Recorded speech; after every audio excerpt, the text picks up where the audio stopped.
दोस्तों, एक बालक था। उसके पिताजी बीमार पड़ गए। माँ ने कहा, बेटे तेरे पिताजी के सिर में बहुत दर्द हो रहा है, ये पैसे ले, बाजार से जाकर एस्पिरिन ले आ।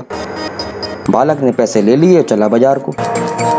रास्ते में बंदरों का तमाशा हो रहा था, उसे देखने लगा। 10 मिनट, 15 मिनट, आधा घंटा, 1 घंटा निकल गया। जब तक तमाशा होता रहा तब तक हिला भी नहीं। तमाशा खत्म हुआ तो फिर चला दवाई लेने के लिए। लेकिन उस दिन शहर में शायद तमाशों का ही दिन था। दुकान के दूसरी तरफ देखा तो एक नट बांस पर चढ़कर खेल दिखा रहा था। अब उसको देखने लगा, मगन हो गया उसमें, भूल गया सब कुछ।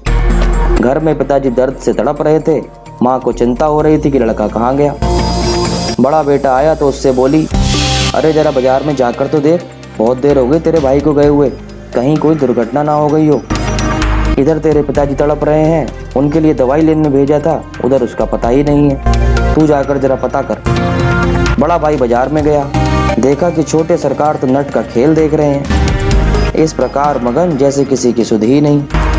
बड़े भाई ने डांटते हुए पूछा, अरे मूर्ख, तुझे दवाई लेने के लिए भेजा था या नट का खेल देखने के लिए?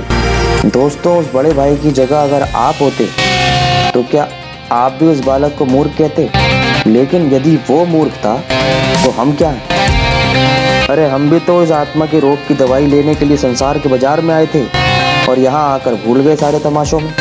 ये पेट है कि चैन ही नहीं लेने देता, सुबह से लेकर शाम तक, साल के आरंभ से साल के अंत तक लगातार, जब तक यम के रूप में बड़ा भाई नहीं आ जाता हम इस तमाशे में ही मगन रहते हैं। पैसा कमाओ, सुबह कमाओ, शाम कमाओ, इससे छुटकारा ही नहीं मिलता। कमाल है। खुदा को भूल गए हैं लोग फिक्रे रोजी में, ख्याल रिस्क है राजक का कुछ ख्याल नहीं।